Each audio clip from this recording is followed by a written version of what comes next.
Imagine कीजिए साल 1959। Russia के बिल्कुल सुनसान बर्फीले पहाड़ों के बीच एक ऐसी जगह जिसे हम डैटलोव पास के नाम से जानते हैं। आज के इस एक्सप्लेनर में हम एक ऐसी घटना को डिकोड करने वाले हैं जो पिछले 60 सालों से सबसे बड़ा रहस्य बनी हुई है। एक ऐसी ट्रेजेडी जहां एकदम से सब कुछ बस खत्म हो गया। और सबसे अजीब बात, मौत का असली कारण आज तक किसी को नहीं पता। तो चलिए इस मिस्ट्री को एक साथ एक्सप्लोर करते हैं। ओके, तो इस डिटेल पर जरा ध्यान दीजिए। ये नंबर 9 सिर्फ कोई रैंडम आंकड़ा नहीं है। ये उन 9 हाईली एक्सपीरियंस्ड हाइकर्स की गिनती है जो इस एक्सपीडिशन पर गए थे। ध्यान रहे, ये कोई नए शौकिया लोग नहीं थे। इन्हें पहाड़ों और ऐसी एक्सट्रीम बर्फीली कंडीशंस का जबरदस्त अनुभव था। उन्होंने ऐसी कई यात्राएं सक्सेसफुली पूरी की थीं। फिर भी ये 9 के 9 लोग इस सफर में मारे गए। और जिस तरीके से उनकी जान गई ना, वो किसी भी लॉजिक या मौजूदा एविडेंस में फिट ही नहीं बैठता। अब इन कंडीशंस का थोड़ा कॉन्टेक्स्ट समझते हैं। -30 डिग्री सेल्सियस ये कोई आम ठंड नहीं है। ये एक ऐसी हड्डी जमाने वाली जानलेवा ठंड है जहां एक छोटी सी गलती सीधा मौत का कारण बन सकती है। ऐसे खतरनाक एनवायरनमेंट में आपके कपड़े और आपका टेंट ही आपकी जिंदगानी होते हैं। इस टेम्परेचर को थोड़ा ध्यान में रखिएगा, क्योंकि आगे जो एविडेंस हम देखने वाले हैं, इस ठंड के कॉन्टेक्स्ट में वो पूरी तरह से बेतुका और असंभव लगता है। तो आखिर उस रात हुआ क्या था? शुरुआत में तो सब कुछ बिल्कुल नॉर्मल चल रहा था। उनका दिन भर का सफर वैसा ही था जैसा हमेशा होता है। लेकिन जैसे जैसे सूरज ढला और रात का घना अंधेरा छाया, चीजें अचानक एक खौफनाक मोड़ लेने लगीं। वो नॉर्मल सा सफर एक ऐसी दहशत में बदल गया जिसका अंदाजा लगाना भी लगभग नामुमकिन है। अब इस सीक्वेंस ऑफ इवेंट्स को देखिए, क्योंकि ये सच में दिमाग हिला देने वाला है। सबसे पहला स्टेप, उनका टेंट अंदर से कटा हुआ था। सोचिए, इन सीजन्ड हाइकर्स ने अपने बचाव के एकमात्र सहारे को अपने ही हाथों से अंदर से ब्लेड से फाड़ दिया। क्यों? और उसके बाद वो लोग उस -30 डिग्री की रात में बिना प्रॉपर कपड़ों के वहां से भाग निकले। अपने सुरक्षित टेंट में रहने के बजाय उन्हें उस अंधेरे और बर्फ में कूदना ज्यादा बेहतर लगा। एक ऐसी अतार्किक, पागल कर देने वाली दहशत उन पर हावी रही होगी जिसने उन्हें अपना ही शेल्टर तबाह करने पर मजबूर कर दिया।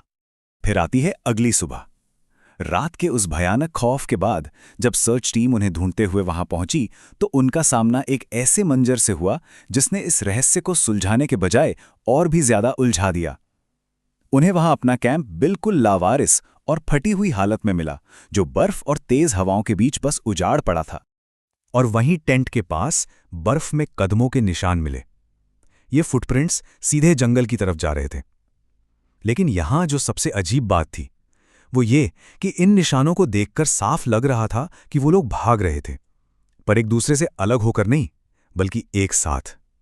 ये किसी आम भटकने के निशान नहीं थे। ये ऐसे निशान थे जैसे वो किसी बहुत ही खौफनाक चीज से अपनी जान बचाकर भाग रहे हों।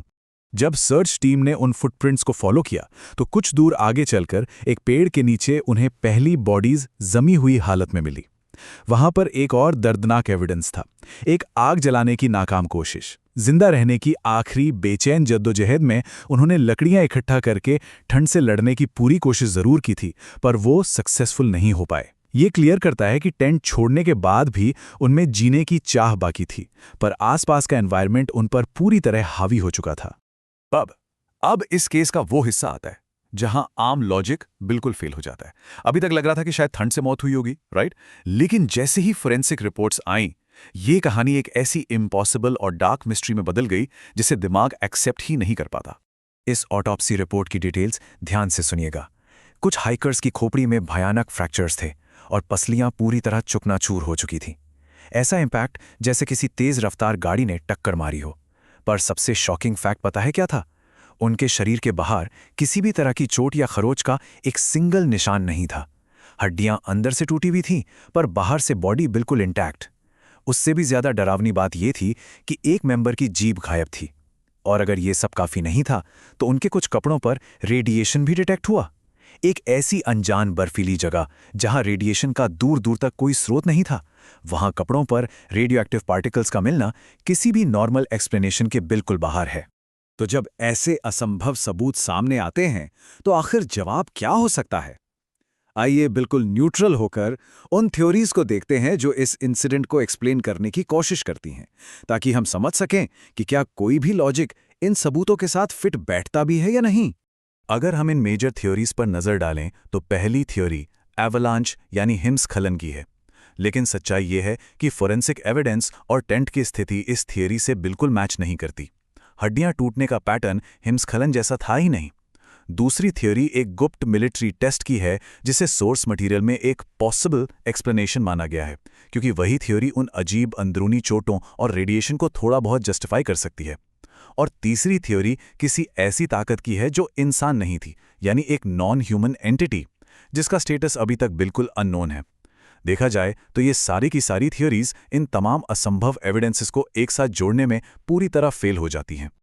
और फिर इन सभी इन्वेस्टिगेशंस के बाद ऑफिशियल सोवियत डॉक्यूमेंट ने जो अपना फाइनल निष्कर्ष दिया वो था अननोन कंपेलिंग फोर्स, यानी एक ऐसी अज्ञात मजबूर कर देने वाली ताकत जिसके आगे किसी का कोई बस नहीं चला। सोचकर देखे, ये अपने आप में कितना हैरान करने वाला स्टेटमेंट है। ये क्लियरली दिखाता है कि उस वक्त की अथॉरिटीज के पास भी इस पूरी घटना का कोई ठोस जवाब नहीं था। इन चंद शब्दों में जवाब ना होने की जो घबराहट छिपी है, उसी ने इस मिस्ट्री को आज तक जिंदा रखा हुआ है। तो इस एक्सप्लेनर को कंक्लूड करते हुए इस पूरे केस का सबसे बड़ा और खौफनाक सवाल वहीं का वहीं खड़ा रह जाता है।